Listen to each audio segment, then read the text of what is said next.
Bonjour et bienvenue au Rendez-vous Biblio. À quand remonte la dernière fois que vous avez lu une bande dessinée?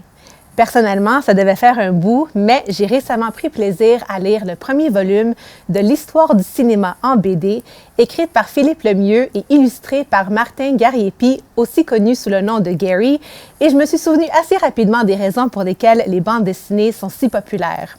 Aujourd'hui, j'ai la chance d'être en leur compagnie pour parler du projet qu'ils ont entrepris ensemble pour raconter l'histoire du cinéma en BD en 10 volumes. Messieurs, bienvenue à l'émission. Bonjour. Bonjour.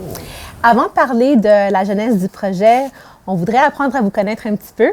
Donc, Philippe, vous détenez une maîtrise en études cinématographiques de l'Université de Montréal et vous enseignez le cinéma et le journalisme au Cégep de Saint-Jérôme depuis 1997. On peut donc dire sans hésitation que vous avez une passion pour le cinéma. Est-ce que vous vous rappelez du moment où vous avez ressenti la piqûre pour le cinéma pour la première fois?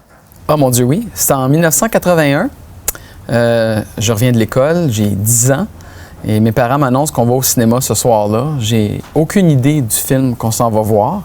Et le film, c'était Les Aventuriers de l'Arche perdue, ou en anglais Raiders of the Lost Ark, donc le premier film de la série Indiana Jones. Et quand le film commence, il y a des scènes quand même assez intenses ou épeurantes pour un petit garçon de 10 ans et j'aimais pas ça, je voulais quitter la salle. Et là, ma mère m'a dit « Non, mais regarde, on va rester, tu vas voir, ça va se développer. » Et plus le film avançait, plus j'embarquais dans le film et dans l'aventure. Et je me souviens très bien qu'en sortant de la salle de cinéma, en 1981, j'ai annoncé à mes parents que je savais désormais ce que je ferais de ma vie. Ça a été décidé à cette journée-là, à ce moment-là, après le film. Je n'ai jamais dérogé de cette décision-là. Donc, vous vouliez devenir enseignant de cinéma? Oh mon Dieu, non, personne ne veut devenir enseignant. Ah, OK. Non, non, je voulais être réalisateur. Okay. Quand on a 10 ans, c'est ce que je veux faire des films. On ne comprend pas trop un peu comment les films se font, mais on sait qu'on veut faire ça. Fait que là, je me suis mis à lire dans les librairies tout ce que je pouvais trouver sur comment les films sont faits, c'est qui les fait, c'est quoi les postes. Là, j'ai appris qu'il y avait des centaines de personnes qui travaillaient là-dessus, puis que c'était beaucoup plus complexe que je pensais. Et pour cette raison-là, j'ai été étudier à l'université, mais jusqu'à la fin de mes études, mon intention était encore de travailler sur les plateaux de tournage sur les films. Et comment est-ce que vous êtes retrouvé dans un poste d'enseignant? À la maîtrise, souvent, les élèves, on nous demande d'être le correcteur des copies d'examen pour un professeur qui enseigne un cours au bac. Et c'est payé, alors ça m'intéressait, alors je l'ai fait. Et le professeur en question m'a demandé si je serais intéressé à le remplacer, enseigner un cours dans la session à sa place, avec carte blanche sur le sujet du cours. Je pouvais faire ce que je voulais. Fait que je dis, ouais, OK, je vais l'essayer. Tu sais, c'est quand même intimidant quand tu as 23 ans devant un auditorium de 150 personnes. Je ne l'avais jamais fait auparavant. Et je me souviens d'une nuit blanche, là, puis je l'ai préparé, puis je l'ai révisé. Puis quand je l'ai donné, j'ai vraiment eu la piqûre de l'enseignement. J'ai tripé à faire ça. Et plusieurs élèves dans l'auditorium à la fin sont venus me voir à la fin pour me suggérer peut-être de poursuivre une carrière en enseignement parce qu'ils avaient vraiment beaucoup apprécié le cours. Puis ça m'a comme donné envie de continuer là-dedans. Puis, bon, ben c'est comme ça que je suis devenu professeur, finalement. OK. Et ça fait quand même 2 décennies, donc vous devez aimer ça à quelque part. Ah non, j'adore. J'ai autant de plaisir 25 ans plus tard à rentrer dans ma classe que je ne l'avais la première année. J'ai même un petit peu plus parce qu'il n'y a plus le stress. OK. Tant mieux. Fait que non, j'adore ça. C'est un travail que vraiment, là, c'est fait pour moi. Ah, c'est super. Gary, c'est vous qui avez illustré toutes les belles images qu'on retrouve dans les bandes dessinées. Est-ce que c'est votre premier projet d'illustration? Oui, c'est mon premier. C'est un rêve de jeunesse qui marinait dans ma tête depuis vraiment les tout débuts. Puis j'ai toujours rêvé d'en faire depuis toute ma vie. Même quand j'étais petit, je faisais des petites bandes dessinées. OK. Que je dessinais au crayon à mine ou à l'encre, je brochais, puis je lisais ça comme un livre. OK. Est-ce que vous avez reçu une formation professionnelle ou c'est vraiment juste un talent inné que vous avez été capable d'exploiter tout seul? J'ai toujours dessiné par moi-même. OK. Puis, comment est-ce que vous avez été recruté pour participer au projet de Philippe pour écrire l'histoire du cinéma? Bien, quand je faisais mes petites bandes dessinées à l'adolescence, je me suis aperçu qu'au Québec, la bande dessinée, ça ne marchait pas tellement. dans les années 90, c'était plutôt mort. Tout ce qui se passait, c'était plus en Belgique, à Paris, en France. Fait que j'avais comme l'impression que je pourrais pas en faire, justement, à cause de la barrière. C'est ça. Fait que j'ai fini par laisser tomber le projet de faire de la bande dessinée pendant au moins 10 ans. Puis à un moment donné, j'ai écouté une émission dans les années à peu près 2006. C'était une émission au Canal d'Évasion qui s'appelait BD Cité. C'était animé par Tristan Demers.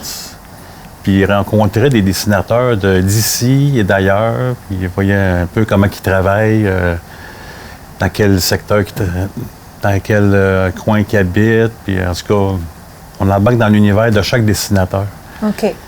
Puis j'adorais cette émission-là. Puis je me suis aperçu qu'elle avait interviewé beaucoup de créateurs du Québec. Puis ça parlait beaucoup de l'effervescence de la BD au Québec qui commençait à émerger. Fait que j'avais regardé ma conjointe, j'ai dit, il faut absolument que je me réessaye. J'avais laissé ça de côté, il faut que je me réessaye. Et c'est ce que vous avez fait? C'est ce que j'ai fait. Puis un de mes amis qui m'a dit, tu devrais afficher tes dessins sur Facebook parce que j'avais pas de compte Facebook. Fait qu'en affichant mes trucs sur Facebook, c'est là que Philippe m'a recruté. Puis il m'a fait part de son projet que j'ai embarqué. Parce que au début, quand il m'a recruté, j'étais pas tellement sûr. J'avais comme l'impression qu'il avait envoyé un genre d'appel à tous parce qu'il cherchait un dessinateur pour son projet. Fait que je me sentais pas trop interpellé. OK. Fait qu'à un moment donné, il me revient avec... puis mon projet, j'ai pas eu de réponse encore. J'ai comme su que, OK, il s'adresse à moi. Fait que j'ai dit, je vais le rencontrer, on va voir ce que ça va donner. Puis j'avais peur au début parce que j'avais peur que ça soit un jeune homme qui cherche à faire un projet, mais qui manquait de sérieux. Parce que quand tu t'embarques dans quelque chose comme ça, moi, je m'investis à fond, puis je veux pas qu'on me laisse tomber au bout d'un temps. Fait que quand j'ai vu que c'était un gars de mon âge, puis qui enseigne le cinéma, je dis OK, c'est pas juste une passion, c'est une vocation. Puis quand je l'ai rencontré, il m'a fait lire son texte, puis ça a cliqué tout de suite. OK. Parce que je lisais le texte, puis les images, ils me venaient tout de suite en tête. C'était justement ça ma prochaine question. Est-ce OK. que vous avez commencé à visualiser les images que vous alliez dessiner dès qu'il vous a partagé? Oui, à la minute que je lisais, les images dessinaient dans ma tête automatiquement. C'est là que j'ai vu qu'il y avait une bonne écriture puis qu'il y avait quelque chose à faire avec ça. OK. Philippe, d'où vous est venue l'idée d'entamer ce projet? Parce qu'on parle d'une série de bandes dessinées en 10 volumes. Donc, pourquoi 10 volumes? Pourquoi raconter l'histoire du cinéma? Pourquoi en bande dessinée? OK, c'est beaucoup de questions. Ben moi, tout est lié à ma pratique d'enseignant. Là, comme vous l'avez dit, ça fait un certain nombre d'années que j'enseigne. Alors, j'ai maîtrisé un peu la partie pédagogique, enseignée en classe, et je voulais trouver d'autres moyens d'intéresser les jeunes au sujet du cinéma.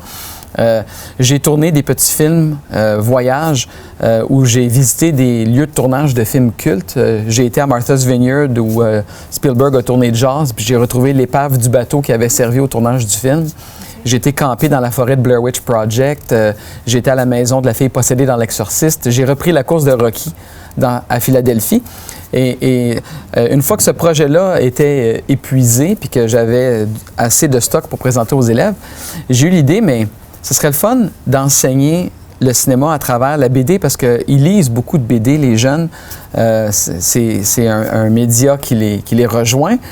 Puis je me rendais compte en enseignant dans mes cours, je racontais des histoires qui étaient très imagées puis qui se traduiraient bien dans une bande dessinée. Alors j'ai fait une recherche et à ma surprise, ça n'avait jamais été fait. J'ai trouvé des biographies en bande dessinée de Chaplin, par exemple, et d'autres personnages connus, mais pas vraiment l'histoire de la bande dessinée du début à aujourd'hui. Alors, je me suis fait un plan sur une feuille que j'ai encore aujourd'hui de 10 volumes et quel serait le contenu de chacun des volumes. Parce que je me disais, pour présenter la bande dessinée à une maison d'édition, ce serait beaucoup plus intéressant d'avoir en tête une série complète que seulement un volume. Parce que, on le sait, les jeunes sont très fidèles. Une fois qu'ils commencent une série, ils vont continuer, ils vont s'intéresser à la suite. Puis l'histoire du cinéma, c'est vaste. Ça ne peut pas se raconter en simplement un volume. Là. On couvre à peine les premières années dans le volume 1. Alors, donc, trop de contenu pour condenser ça en un seul... Et lui rendre justice quand même, parce qu'il y a des choses à dire importante. Alors, je me suis dit, OK, l'idée est là, elle est originale, personne ne l'a fait. Alors, j'ai écrit le scénario au complet de ce qui serait le premier volume. Et là, je suis parti à la recherche de dessinateurs sur Facebook. Ce que Martin n'a pas dit, c'est que j'ai rencontré un dessinateur avant lui qui avait le défaut que Martin pensait que j'aurais, c'est-à-dire il était plutôt jeune et je sentais pas que il allait toffer la run, qu'il allait peut-être réussir à passer à travers un volume, mais je ne sentais pas nécessairement qu'il serait fidèle jusqu'au bout. Et je voulais vraiment quelqu'un de solide et avec qui j'avais des atomes crochus. J'ai relancé Martin parce que ses dessins sont extraordinaires, les dessins que j'avais vus sur Facebook. Et on s'est rencontrés, on s'est rendu compte vite fait, comme il l'a dit, qu'on a le même âge, mais aussi les mêmes références cinématographiques. Puis, on est le match parfait dans le sens où moi, je peux pas dessiner du tout, là. C'est vraiment, vraiment pas une exagération, là. Je suis incapable de dessiner quoi que ce soit. Moi aussi. Puis, et à l'inverse, Martin, il a un grand talent pour le dessin, mais n'avait pas une idée ferme de ce qu'il pouvait raconter à travers son média. Fait qu'on comble le manque de l'autre mutuellement. Et moi aussi, c'est un rêve d'enfance de publier des bandes dessinées à titre d'auteur. Fait qu'on accomplit mutuellement le rêve d'enfance de l'autre en travaillant ensemble. Puis c'est comme ça qu'est née notre collaboration. Ouais. Oui. Alors, Martin, vous aussi, vous aviez une passion pour le cinéma à quelque part? Oui. Pas autant que Philippe, là, mais quand même, grâce à l'histoire du cinéma que j'ai lue, j'en apprends autant que ceux qui vont le lire. Oui. Puis des fois, je fais le saut dans ce que j'apprends. Fait que pour moi, c'est un plaisir, puis c'est un défi à chaque livre. J'ai aussi appris beaucoup en lisant le premier volume qui s'intitule « L'image en mouvement ». Donc, dans les premières pages, on est introduit à Philippe et Mélanie. Est-ce que c'est vous, Philippe? Oui. OK. C'est moi et c'est pas moi, là. Mais, oui. Mais oui, c'est ça le clin d'œil. Parfait. Mais surtout, on est introduit à Edward Muybridge. Qui est cet homme et quel rôle a-t-il joué dans la création de l'image en mouvement? En fait, Edward Muybridge, c'est un photographe qui vivait aux États-Unis et qui était ami avec Leland Stanford, qui était le gouverneur de la Californie à cette époque-là. Et la légende dit que les hommes étaient aux courses de chevaux, qui étaient très populaires à l'époque. Et la question s'est posée, est-ce qu'il y a un moment où, lorsqu'un cheval galope à pleine vitesse, ses 4 sabots ne touchent pas au sol? En d'autres mots, est-ce qu'il y a un moment où le cheval flotte? Ou est-ce qu'il y a toujours au moins un pied fermement ancré au sol? Et on ne pouvait pas répondre à la question à l'époque parce qu'il n'y a pas de télévision, personne n'avait d'iPhone encore, on ne pouvait pas filmer ça. Et Muybridge, comme il est photographe, il s'est dit, il y aurait moyen de répondre à la question. Alors, il a monté une expérience à la ferme de Leland Stanford et ils ont fait galoper un cheval devant une série d'appareils photo qui étaient déclenchés par un mince fil que le cheval coupait au fur et à mesure. Muybridge a développé toutes ces photos-là pour répondre à la question que oui, effectivement, il y a un moment où les 4 pattes des chevaux sont dans les airs. Il y avait un pari là-dessus aussi, oui. C'était pas juste une... Non, ça commence avec un pari, effectivement. Ce qui est intéressant, c'est que si on regarde les tableaux d'époque, les peintres avaient tendance à mettre les sabots des chevaux vers l'extérieur. Mais en fait, le moment où le cheval flotte, ses jambes sont recroquevillées vers l'intérieur. Et donc, ça a changé la perception que les gens avaient de cet animal-là. Et beaucoup de personnes ont fait la remarque à Muybridge qu'il y avait là une expérience scientifique intéressante qui pourrait intéresser les photographes, évidemment, mais aussi les gens qui s'intéressent à la kinesthéologie, le mouvement des muscles et des squelettes les uns par rapport aux autres, les animaux, mais aussi les êtres humains. Alors, il s'est construit un laboratoire plus permanent. Et il a photographié tous les animaux qu'il pouvait possiblement inviter à son studio, et aussi des hommes et des femmes. Il a publié ces livres-là, qui sont des séries de photographies. Maintenant, ce qu'il faut savoir, c'est que le cinéma, ça a toujours été l'illusion du mouvement, créé à partir de la projection d'une série d'images fixes. L'illusion du mouvement. Oui, parce que c'est 24 images fixes par seconde qui passent. Mais en réalité, le mouvement, il est créé par notre œil et notre cerveau.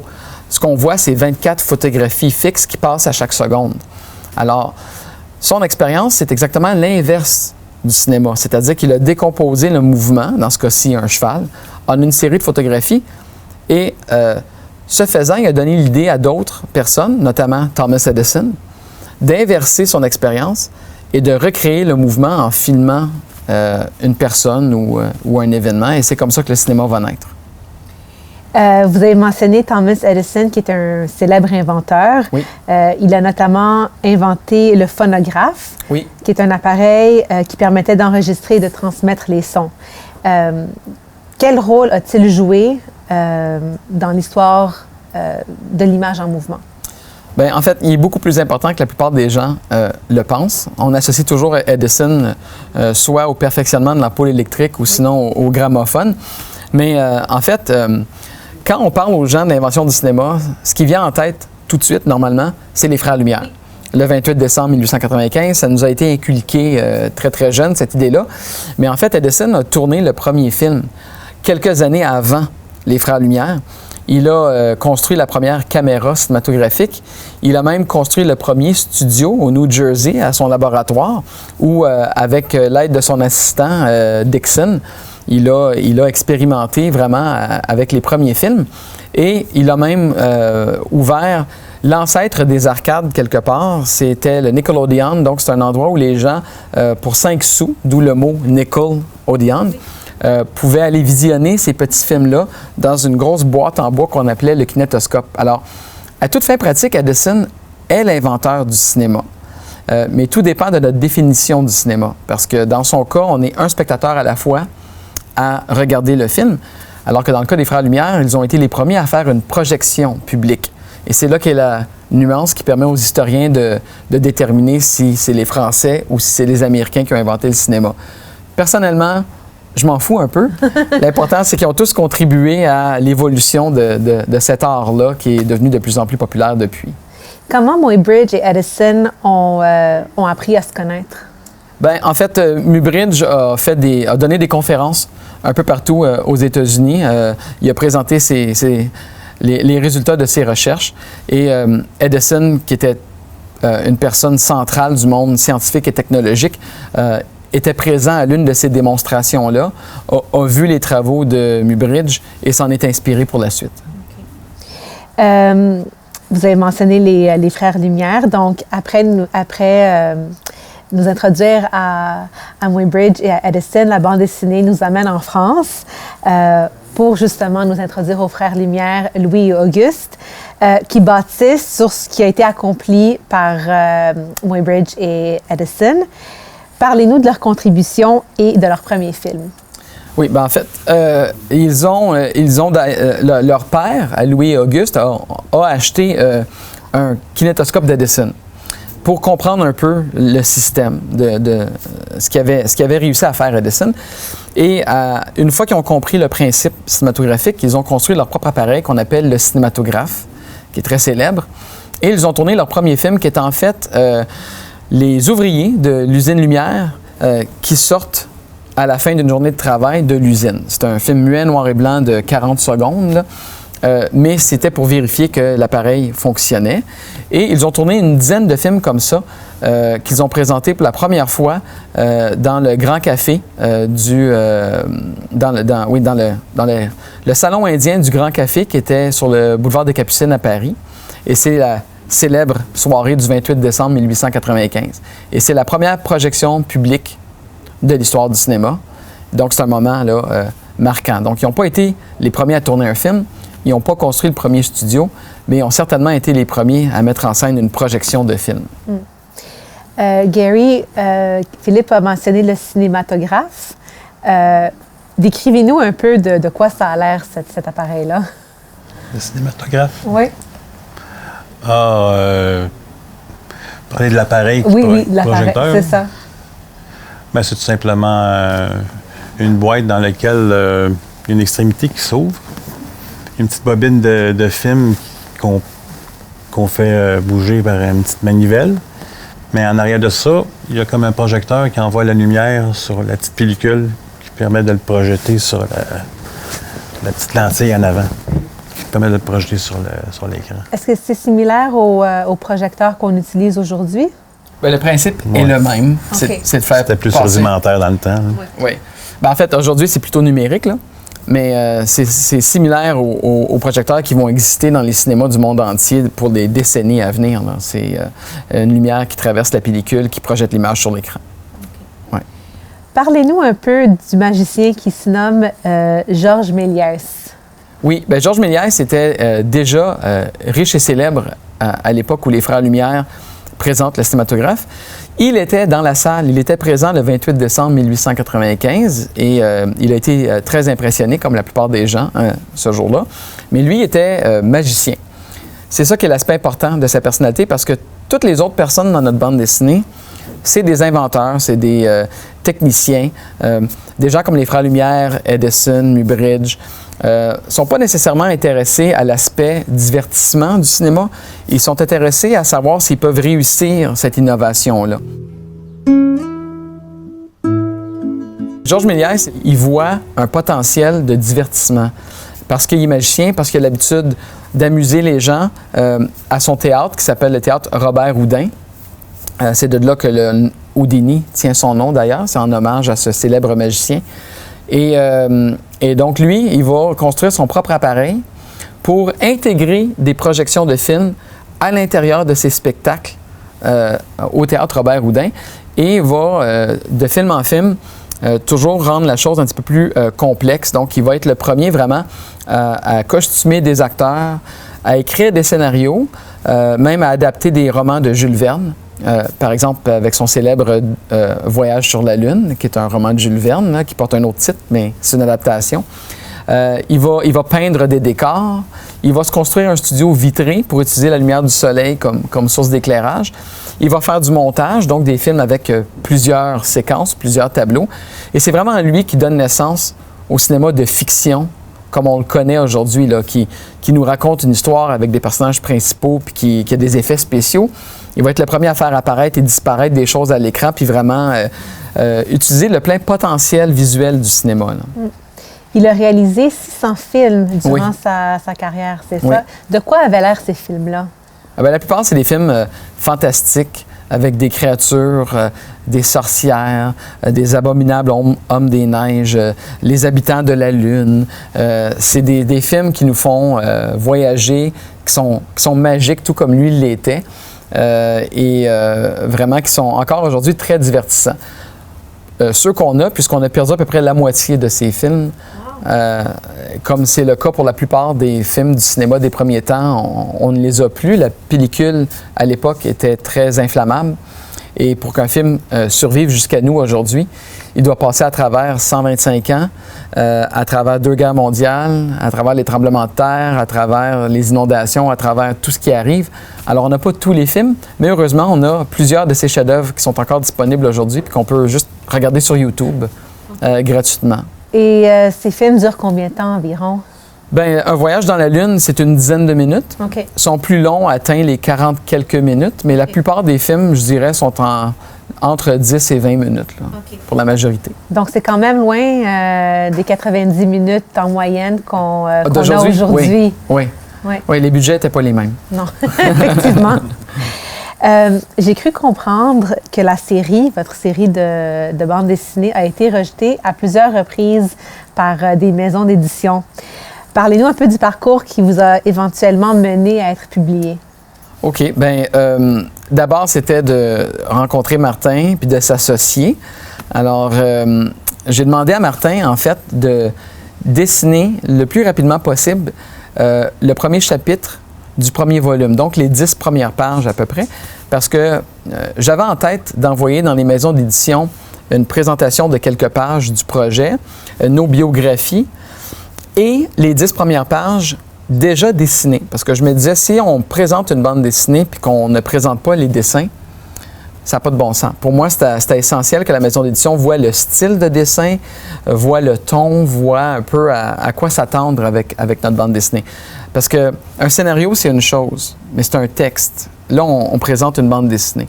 Alors, pendant que Martin faisait les 10 premières pages, moi, j'ai fait des recherches à savoir qui publie des bandes dessinées au Québec. Je me suis préparé une liste d'adresses. Certaines maisons d'édition veulent une soumission papier. D'autres veulent absolument pas une soumission papier. Il faut que ça soit par Internet. Fait que chaque maison d'édition a ses critères qui sont différents. Puis une fois que notre document était prêt, le pitch était prêt, on était satisfait, on l'a envoyé partout. Tout le monde a refusé. Tout le monde a refusé. J'ai une belle collection de lettres de refus chez moi. Et en fait, ce qui est intéressant maintenant avec le recul, c'est qu'il y a deux réponses typiques. La première, c'est que c'est trop pédagogique pour être une bande dessinée. Et sinon, c'est trop ludique, la bande dessinée, pour être pédagogique. Et aucune maison d'édition ne voyait le potentiel de marier ces deux idées-là, qui pour moi me semblaient, en tant que prof, tout à fait naturelles, mais ça ne rentrait pas dans le créneau des maisons d'édition auxquelles on avait envoyé le projet. Et je me suis rendu compte, j'ai ensuite découvert, tout à fait par hasard, une autre série en librairie qui était publiée par les éditions Michel Quintin, que je ne connaissais pas et qui n'avait pas été dans ma liste d'origine. Alors, je leur ai envoyé, puis eux ont immédiatement réagi de façon positive en disant « Ah oui, ça nous intéresse, on aimerait ça vous rencontrer, vous parler ». Et là, on est allé, Martin et moi, on a encore une photo de cette journée-là dans nos archives, aux maisons à Michel Quintin. Tu veux-tu parler un peu de cette rencontre-là qu'on a eue avec eux? Ah ben oui, déjà là, moi j'étais comme sur un petit nuage. Là. Je réalisais pas trop ce qui se passait. On les a rencontrés, puis on a tout de suite senti un climat familial. On sentait pas qu'on faisait partie d'une compagnie, une machine comme une bureaucratie. C'était comme si on était invités comme dans une famille. On a jasé avec eux autres, puis ils nous ont montré leur intérêt, leur vif intérêt, notre projet. On sentait là, qu'on a trouvé la bonne. Ça valait la peine d'attendre. Ouais. Puis on est sorti de là, moi, je pense que j'étais sur un nuage tout le reste de la journée, puis je pense que Philippe aussi. Là. La journée, le mois. Le mois, et même plus. Ça a vraiment été formidable. Une belle rencontre, puis ils prennent vraiment soin de leur auteur. Franchement, là, oui. Et ils étaient d'accord pour le projet en 10 volumes dès le début? Ah, mais eux préféraient. OK. Eux, le côté série les a séduits beaucoup, beaucoup plus qu'un seul volume. Mais en fait, si on m'avait demandé qu'est-ce que je veux entendre de leur part avant la réunion, là, je vous aurais listé peut-être 10 choses. Tout a été dit. Ils ont exactement la même vision que moi, que nous, en fait. Puis même dans les détails, moi, je voulais que le format du volume soit un peu comme un Tintin, qui a une couverture rigide, qui soit de la grosseur qui se glisse dans un sac à dos d'élèves facilement. C'est tout réfléchi. Et chez Michel Quintin, on a vu dans leur bibliothèque que leurs bandes dessinées ont toutes sortes de formats et toutes sortes de grandeur, de grosseur et tout ça. Mais ils voyaient la chose exactement comme on le voyait. Et on a senti dès le début une bonne écoute et une bonne communication. Et on n'a jamais regretté d'être avec eux depuis. Là. Ils croyaient vraiment à notre projet. On sentait qu'ils voyaient beaucoup le potentiel de ce projet-là. Et c'est une bonne chose qu'ils ont cru en votre projet parce que aujourd'hui, vous récoltez les fruits de votre persévérance. Le volume numéro 1 s'est mérité plusieurs honneurs prestigieux, dont le prix Hubert Reeves et le prix Robert Val. Comment avez-vous réagi lorsque vous avez appris les nouvelles? Oh mon Dieu! Déjà, de pouvoir être publié, c'est déjà énorme. Puis on a eu beaucoup Philippe a fait beaucoup d'entrevues à la radio pour parler de notre livre. On a eu beaucoup de visibilité. Il y a une émission de télé pour jeunes qui ont parlé de notre livre dans le cahier Week-end. Alors, on était déjà sur un petit nuage encore pour toute cette attention-là. Fait que le prix Hubert Reeves, c'est comme l'apothéose. C'est comme wow! Ouais. C'est un grand prix. Fait que ça a été une belle fleur pour nous autres. Ça a encore dû à réaliser pour moi aujourd'hui. Là. Ça s'est comme fait tellement rapidement. Ouais. On l'attend de finalement trouver un éditeur. Là, un coup qu'on l'a trouvé, les choses sont mises à débouler. Fait que wow. Moi, ce qui m'a surpris là-dedans, c'est que les deux prix que vous avez nommés, le Hubert Reeves et le Robert Val, sont des prix pour la vulgarisation scientifique. Puis moi, j'étais sous l'impression que je parlais d'un art, qui est le cinéma. Et tu sais, moi, j'ai mon bac en art. C'est dans ce milieu-là que je baigne. J'ai fait un DEC en sciences de la santé, puis c'est les 3 plus malheureuses années de ma vie, là. Alors, je ne m'imaginais pas vulgarisateur scientifique. C'est pas ça le titre que je me donne dans la vie. Mais c'est vrai que dans le volume 1, étant donné que nous parlons d'Edison, de Muybridge et de l'émergence du cinéma, comme je l'ai dit tantôt, c'est des inventeurs, c'est des techniciens. Alors, effectivement, la notion artistique n'arrive pas avant Méliès. Et dans le volume 2, on va parler beaucoup plus d'artistes, de mimes, de gens comme Charlie Chaplin, Buster Keaton, mais le volume 1 est très scientifique. Fait que, jamais j'aurais cru dans ma vie gagner un prix dans le milieu des sciences et des technologies. Tu sais, ça me ressemble pas. Encore moins Hubert Reeves, qui au Québec est une sommité dans le milieu. Fait que je trouve ça un peu... c'est le fun, mais c'est paradoxal pour moi parce que c'est pas comme ça que je le voyais. Puis le Robert Val aussi, c'est l'équivalent du Hubert Reeves, mais à la grandeur de l'Europe, là. Et c'est l'Université des technologies de Compiègne qui m'a reçu là-bas pour la cérémonie. Ils nous ont fait visiter les laboratoires. J'ai rien compris de ce qu'ils nous ont expliqué, les expériences qu'ils sont en train de développer et tout ça. Mais comme il y a un élément très scientifique dans le premier volume, et il faut croire que ça l'a plu, puis que j'ai réussi à bien l'expliquer malgré moi. Puis voilà, fait que c'est ça que je trouve quand même surprenant, parce que nos prix ne sont pas dans l'univers de la bande dessinée en tant que telle, ouais. Ils sont en parallèle. Ouais. C'est quoi le feedback que vous avez reçu des jeunes qui lisent votre bande dessinée? En fait, est-ce que c'est surtout des jeunes qui lisent votre bande dessinée? Oh, je dirais que c'est assez vaste. Oui. OK. Non, ça va dans plusieurs groupes d'âge, je dirais. OK. Oui. Est-ce que c'est des passionnés de cinéma en particulier qui achètent votre bande dessinée, ou est-ce que c'est des personnes qui aiment la bande dessinée en général? Je pense d'abord, c'est des gens qui ont un intérêt pour le cinéma. Mais ce que j'aime, c'est que des fois, c'est, par exemple, les parents qui apprécient le cinéma, qui veulent trouver un moyen de le présenter à leurs jeunes et qui vont l'acheter. Puis moi, le plus gros compliment que je reçois, c'est lorsque on me dit, après qu'on a lu ta bande dessinée, mon enfant m'a demandé de voir le film.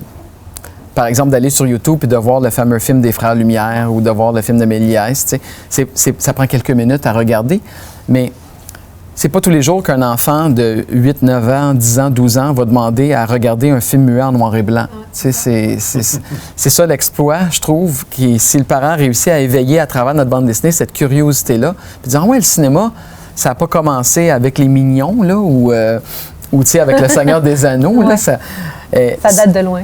À ce moment-là, j'estime qu'on a accompli notre mission, tu sais, puis que ça a bien été. Puis l'autre groupe qu'il faut que je mentionne, qui lisent la bande dessinée, ce sont mes élèves, parce que j'oblige l'achat et la lecture de la BD. Alors, j'ai une base là, inépuisable de lecteurs. Donc, présentement, vous avez publié 2 volumes. Le deuxième volume, L'apogée du mime. Qui sont les personnages principaux de cette époque-là? Bien, l'apogée du mime, c'est le burlesque des années 20 et 30 aux États-Unis. Donc, on parle de Charlie Chaplin, Buster Keaton, Harold Lloyd, qui sont les 3 acteurs les plus populaires, les plus célèbres. Et on présente aussi un homme qui est québécois d'origine, qui s'appelle Mack Sennett, puis dont on ne parle pas assez, mais qui est très important. D'abord, il a fondé un grand studio à Hollywood. C'est lui qui a inventé les films de ce qu'on appelle les Keystone Cops. Donc, c'est les policiers stupides et malhabiles avec le chapeau melon puis les pieds comme ça, puis qui courent après les bandits habillés avec un habit noir et blanc, là, puis le sac avec le signe de $. Dessus. Bon, ce cliché-là, c'est lui qui l'a inventé. Oui, c'est un Québécois d'origine. C'est lui qui a tout enseigné à Charlie Chaplin. Le premier film que Chaplin a tourné, c'est pour Mack Sennett. Et il a travaillé au studio de Mack Sennett ses premières années, puis c'est là qu'il a appris à faire du cinéma. Et Mack Sennett est l'un des investisseurs qui a accroché la pancarte Hollywoodland sur les collines à Hollywood. Okay. Et tout ça vient du même personnage, québécois d'origine, dont personne ne se souvient. Alors, je trouvais que c'était important de lui donner sa juste place dans l'histoire du cinéma, à côté des Chaplin, Buster Keaton et Harold Lloyd de ce monde que tout le monde connaît. OK. Et comment s'est-il retrouvé à Hollywood? Ben, en fait, il était acteur au théâtre à New York. OK. Et ce sont ses amis qui s'installaient au sud qui l'ont invité à venir se joindre à eux. Et c'est comme ça qu'il s'est mis à faire du cinéma. Puis il est devenu très, très riche et très célèbre et très populaire. OK. Parlez-nous un peu de Charlie Chaplin. Je pense que tout le monde connaît cet acteur-là. Oui. Donc, parlez-nous un peu de ses débuts, de ce qu'il a accompli en tant qu'acteur. Bien, vraiment, Chaplin, c'est un cas particulier. On sait que c'est un Britannique qui vient du milieu du vaudeville. Sa mère était au vaudeville. Il a été pratiquement élevé sur scène. Et c'est en faisant un spectacle d'hommes sous. Le spectacle en question, en fait, il jouait un client dans la salle qui vient déranger le spectacle qui est sur scène. Et c'est un coup monté. Et ça avait un effet quand même assez saisissant pour les gens dans la salle. Et en voyant ça, Mack Sennett va l'inviter à venir au studio. Et c'est chez Mack Sennett que Chaplin va créer son personnage de Charlot. OK? Donc, le premier film, en fait, qui va tourner chez Sennett, c'est même pas dans la peau de Charlot. C'est un autre personnage qui fonctionnait plus ou moins bien. Et là, on lui a dit, bon, il faudrait trouver un personnage plus intéressant. Alors, l'idée du contraste, c'est-à-dire des souliers beaucoup trop gros, le pantalon trop serré, le veston trop serré, mais le chapeau et tout ça, il l'a créé chez Mack Sennett. Et ce personnage-là, du sympathique vagabond, est devenu rapidement populaire. Très rapidement populaire. C'est l'un des premiers cas dans l'histoire du cinéma, en fait, où on va vendre des produits dérivés. Par exemple, des poupées de Charlie Chaplin ou des photos de Charlie Chaplin. Il y aura même des concours d'imitateurs de Charlie Chaplin qui seront mis en scène dans des cinémas. Et dans son autobiographie, Chaplin explique qu'il s'est rendu à un de ces concours-là, habillé dans son costume de Charlot, et ne s'est même pas retrouvé parmi les 3 finalistes du concours. Oh! Wow! Ouais. C'est tellement ironique. Oui, tout à fait. Et on raconte cette histoire-là dans la bande dessinée. Et donc, non seulement est-ce qu'il va apprendre à jouer, mais Sennett va lui montrer aussi comment tout le cinéma fonctionne, la caméra, le montage, la mise en scène. Et rapidement, il va prendre goût à la réalisation. Chaplin va donc quitter Mack Sennett, travailler pour plusieurs autres studios et éventuellement être l'un des 4 fondateurs du studio United Artists. Et là, il va avoir la liberté totale de faire ce qu'il veut. Et c'est à cette époque-là qu'il va réaliser ses plus grands chefs-d'œuvre comme La ruée vers l'or, The Kid, Les temps modernes et Le dictateur. Et ça, encore aujourd'hui, c'est des films indémodables là, que tout le monde se doit de voir au moins une fois dans leur vie. Là. OK. Gary, vous allez représenter la série en France pour le Festival international de la bande dessinée d'Angoulême, qui est le principal festival de bande dessinée francophone et le deuxième le plus important en Europe. Avez-vous hâte d'y aller et à quoi est-ce que vous attendez? Oui, j'ai très hâte d'y aller, mais je sais vraiment pas quoi m'attendre parce que c'est quand même nouveau. C'est quand même une consécration parce que aller à Angoulême, c'est à peu près l'équivalent qu'un cinéaste va aller à Cannes. C'est comme ça que je vois ça. Fait que j'ai beaucoup hâte d'y aller. Je pense que là-bas, il va y avoir des réunions, des visites d'exposition, des séances de dédicaces.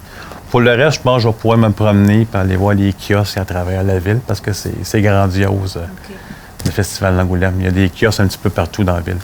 Fait que je ne m'ennuierai pas. Philippe, vous n'y allez pas?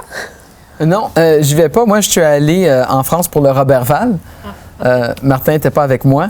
Alors, on se divise les bénéfices. Oui. comme avec les salons du livre et les présentations et tout ça. Mais Nadine, comptez-vous chanceuse qu'on est les deux là en même temps aujourd'hui? Ben, je me compte chanceuse, oui, en effet. Fait que je vais me sacrifier pour Angoulême, en tout cas. Oui. Justement, parlons du Salon du livre de Montréal. Vous êtes allé représenter la bande dessinée là-bas aussi en novembre dernier. Parlez-nous de cette expérience. Comment ça s'est passé? C'était mon tout premier salon parce que quand notre premier livre est sorti, c'était le début de la deuxième vague. Alors, on n'a pas eu de lancement, pas eu de salon, il n'y a pas eu de rien. salon. Il n'y a pas eu de salon non plus. Là. Il y a eu un petit tournage, mais en tout cas. Mais ça a été... de me retrouver sur une petite table à signer des livres, là, c'était quelque chose. Je l'ai imaginé tellement longtemps. Là. Mais on m'avait dit, c'est le début d'une série. Là. Attends-toi pas à avoir une file d'attente devant ton kiosque, là, devant ta table, parce que c'est le début de la série, mais plus ça va aller, plus que le monde va avoir plus de monde, plus que la série va prendre la notoriété, puis les volumes vont s'accumuler aussi. Mais j'ai eu des beaux commentaires du monde qui sont venus me voir. J'ai même eu un homme qui travaille dans le cinéma, il fait de la figuration. Un professionnel, un passionné de cinéma qui est venu à mon kiosque, puis il a fait signer mon livre, j'ai parlé avec. Puis même des jeunes sont venus me voir, puis ils m'ont dit « Ah, vous faites une super équipe, toi puis Philippe. » Ça faisait chaud au cœur. Puis en plus, après ma première journée du Salon du Livre, dans la soirée, j'apprends qu'on a gagné le prix Roberval. Oui, parce que moi, je n'étais pas au salon, j'étais en France. Non, lui était en France, pendant ce temps-là, moi j'étais à Montréal. Fait que là, j'ai été signé le lendemain, puis là, le monde de l'édition, Michel Quintin, nous ont tous félicités. Fait que j'étais comme, wow, c'est trop, là. Je vis un salon, on a gagné un autre prix en France, là, wow. Mais c'est vraiment beau de voir que vous avez persévéré jusqu'au bout, que vous avez été publié, que vous avez reçu ces prix, que les gens répondent bien à votre collaboration.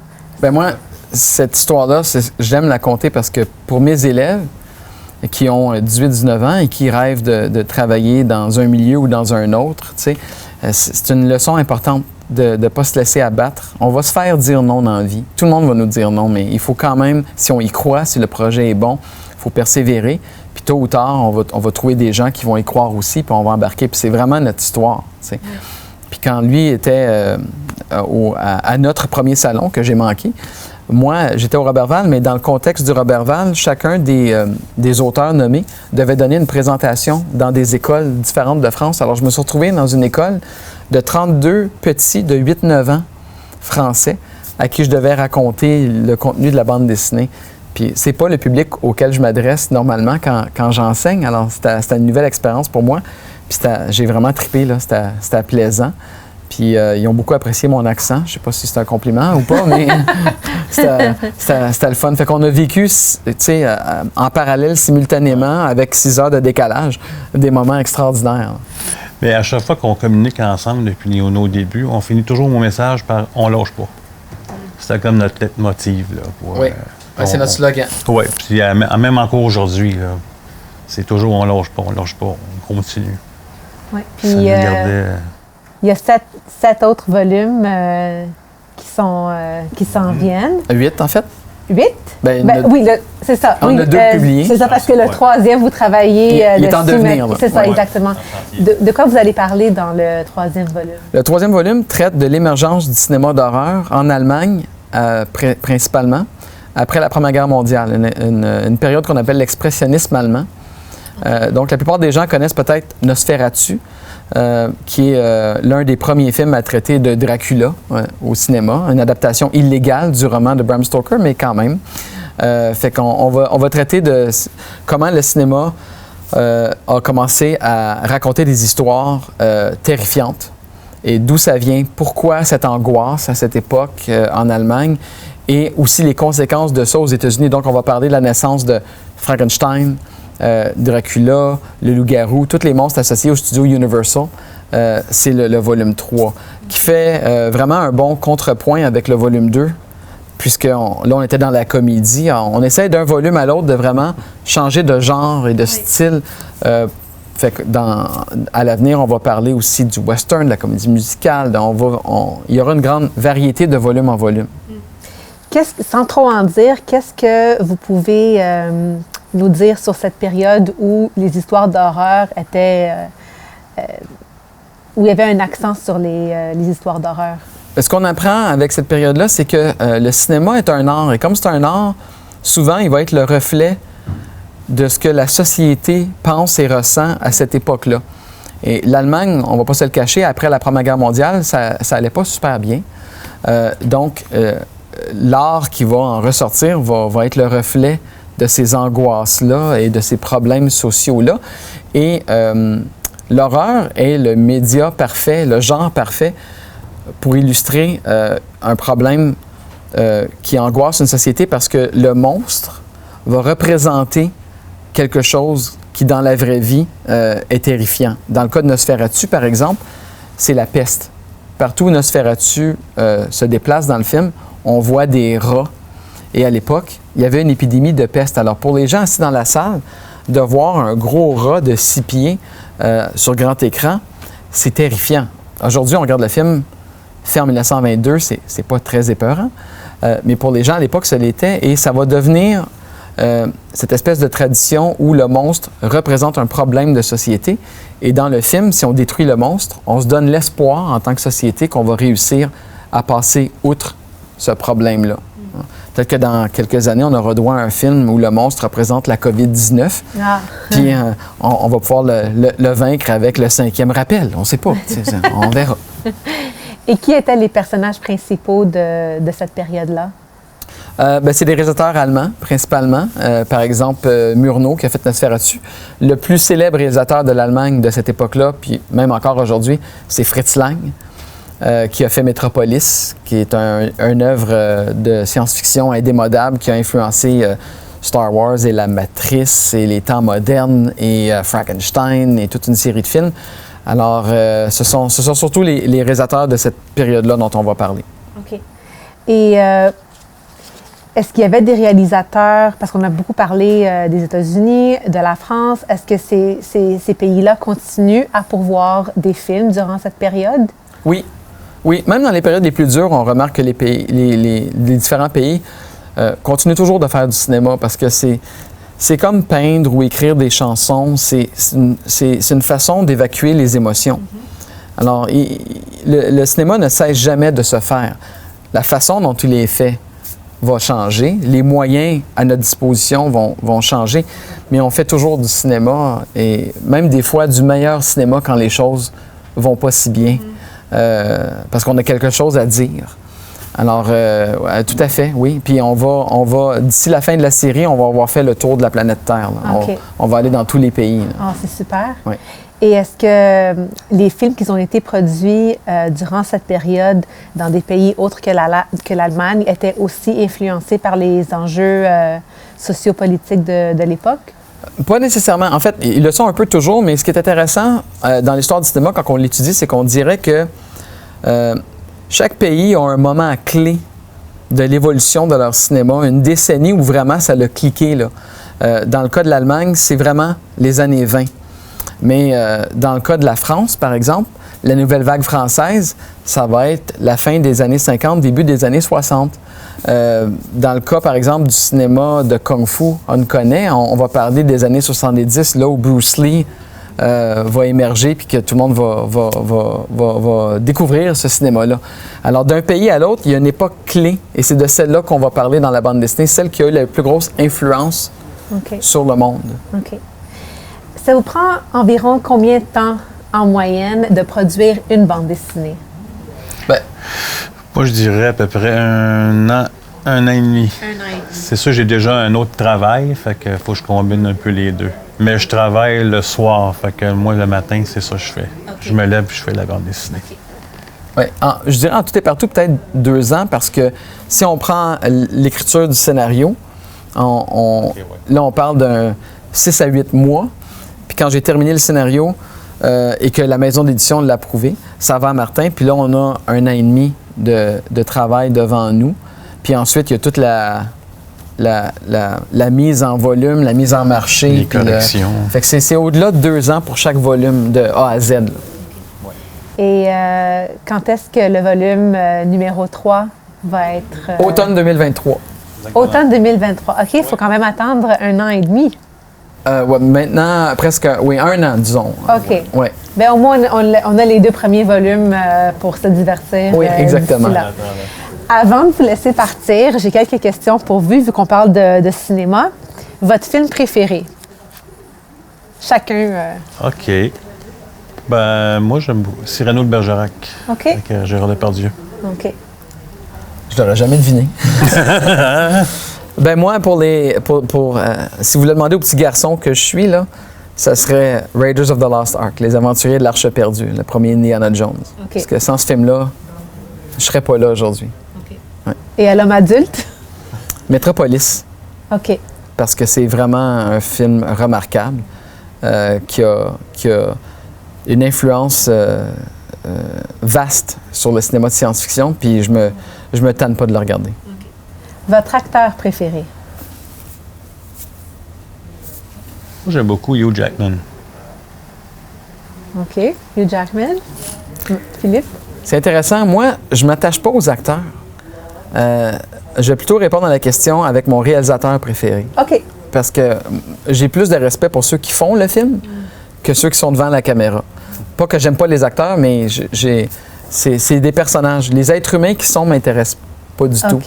Mais Steven Spielberg, parce que il y a beaucoup de grands réalisateurs dans l'histoire du cinéma, mais quand on dit que le même homme a fait Jaws, E.T., Rencontre du troisième type, Schindler's List, Saving Private Ryan, Lincoln, Jurassic Park, Indiana Jones, rares sont les réalisateurs qui peuvent aller dans toutes les sphères. En 1993, la même année, il a fait le plus grand succès de l'histoire du cinéma box-office, qui était Jurassic Park.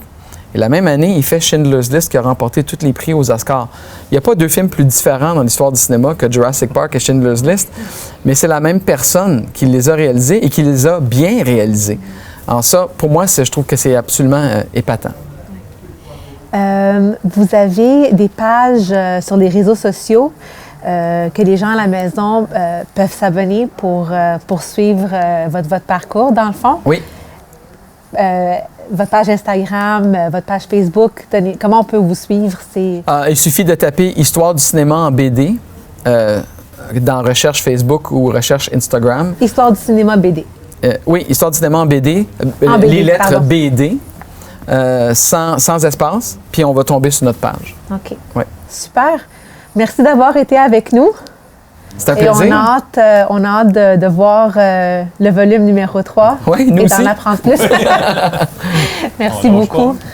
Merci d'avoir été avec nous à la maison. On se retrouve bientôt.